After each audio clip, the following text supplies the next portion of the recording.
दधिनाकरपद्माभ्यासमाला कमण्डलू देवी प्रसिद्धतु मयि ब्रह्मचारिणी हिनुत्तमा। आज मैं आप लोगों के समक्ष माता दुर्गा के दूसरा रूप ब्रह्मचारिणी माता के कथा सुनाने जा रहा हूँ।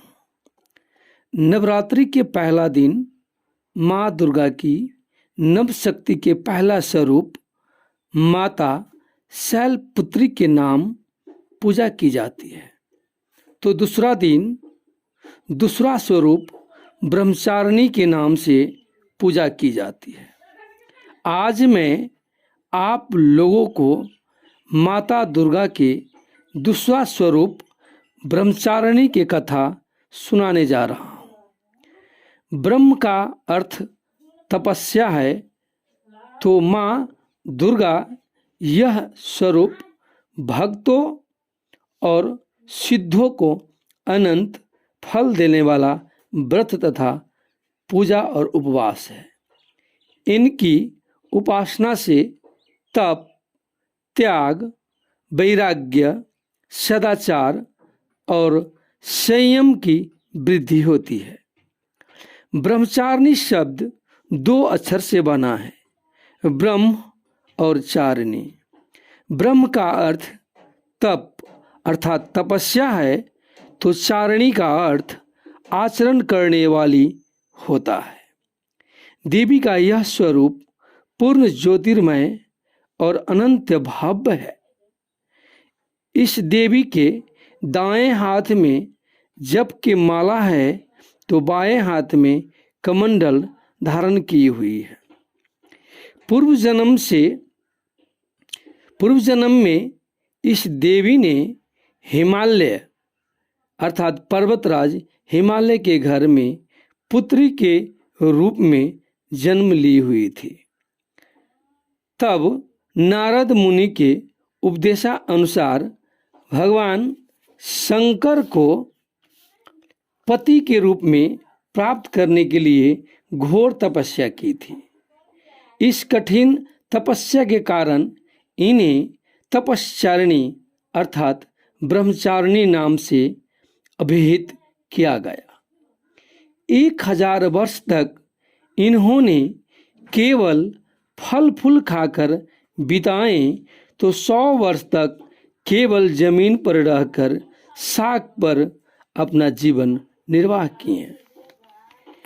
कुछ दिनों तक कठिन उपवास रखें और खुले आकाश के नीचे मूसलाधार वर्षा में भी, कड़ी जला देने वाला धूप में भी और बर्फ की तरह जमा देने वाला ठंड में भी अनेकानेक कष्ट सहकर तप करती रही। 3000 वर्षों तक केवल जमीन पर टूटकर गिरे हुए बिलपत्र खाएं और भगवान शंकर के लिए घोर तपस्या की। इसके बाद तो बिलपत्र भी खाना छोड़ दिए और कई हजारों वर्ष तक लगातार निराहार रहकर तपस्या करती रहे। बिलपत्र को खाना भी छोड़ देने के कारण और उस समय भी घोर तपस्या करती रहने के कारण माता को अर्पणा नाम से भी आभूषित किया गया। कठिन तपस्या के कारण देवी का शरीर एकदम जीर्ण अर्थात छिन्न हो गया। तब पृथ्वी, आकाश, पाताल तीनों लोक में कंपन उत्पन्न होने लगा। देवता, ऋषिगण, सिद्धगण, मुनिगण ने ब्रह्मचारिणी का तपस्या को अद्भुतपूर्व पुण्य कृत्य बताया, सराहना किया और किसी भी देवी देवता ने आज तक ऐसा कठोर और घोर तपस्या नहीं किया है। यह सिर्फ तुमसे ही संभव थी। तुम्हारी सभी मनोकामना पूर्ण होगी, ऐसा ब्रह्मदेव ने माता को बताया। तत्पश्चात भगवान चंद्रमौली शंकर स्वयं प्रकट होकर देवी को मनोकामना पूर्ण होने के वर प्रदान किए और तपस्या को खंडित कर कर घर लौट जाने की सलाह दी और बताएं कि अब तुम्हारे पिता पर्वतराज हिमालय तुम्हें लेने आ रहे हैं।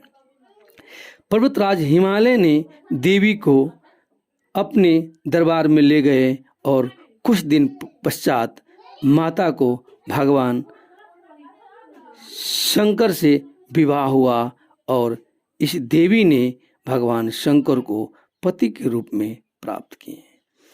माता को इसी हजारों हजार वर्ष तक तपस्विनी के रूप में, ब्रह्मचारिणी के रूप में ऐसे घोर और कठिन तपस्या करने के कारण माता को इसी रूप को ब्रह्मचारिणी कहा गया है।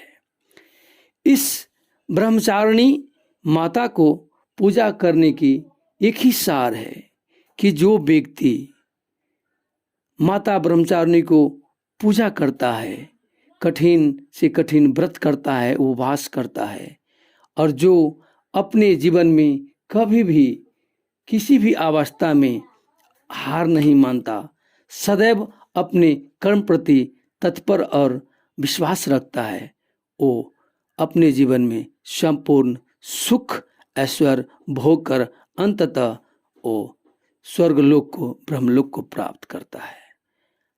ब्रह्मचारिणी माता की कथा इति समाप्त। धन्यवाद।